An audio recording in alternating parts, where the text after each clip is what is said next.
which is about contractors. How much control does our government have over these mercenaries? Are there other sort of extra military folks that are there, and what is their role and what is going on? Well, as Al said earlier, a lot of the contractors are just indigenous folks providing basics for the troops.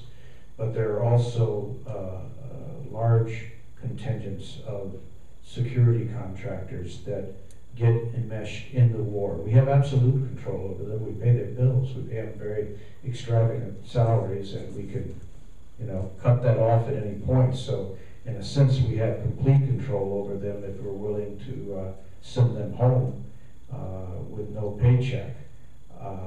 But if the question is, once we've contracted with them and we agree that they should stay and function, do we have a lot of control over them? I think the experience both in Iraq and Afghanistan has been no, we don't. Unknown to most of our media, or at least they've refused to report it, is that there is now a secret prison outside Kabul. What is the Air Force Base? Bagram Air Force Base. There's a public prison there now and a secret prison. And there are interviews with 20 former residents of detainees in that secret prison, which sound a lot like what went on in Iraq, in Abu Ghraib. And so I think we need to understand that, and that operation was both contractors and U.S. personnel. So I think the issue of control over contractors is one that we have to look at, but I think the question is the way in which the United States Pentagon has reorganized its capacity to fight depends heavily on contractors now.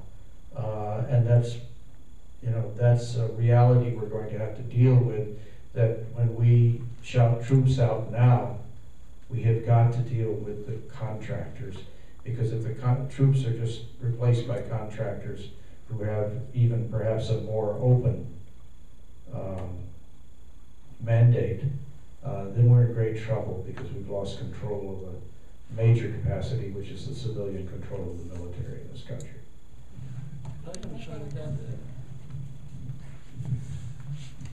Of course, I think as Bill was implying, if he didn't say it outright, that we simply don't have enough soldiers for the military adventures that we're up to.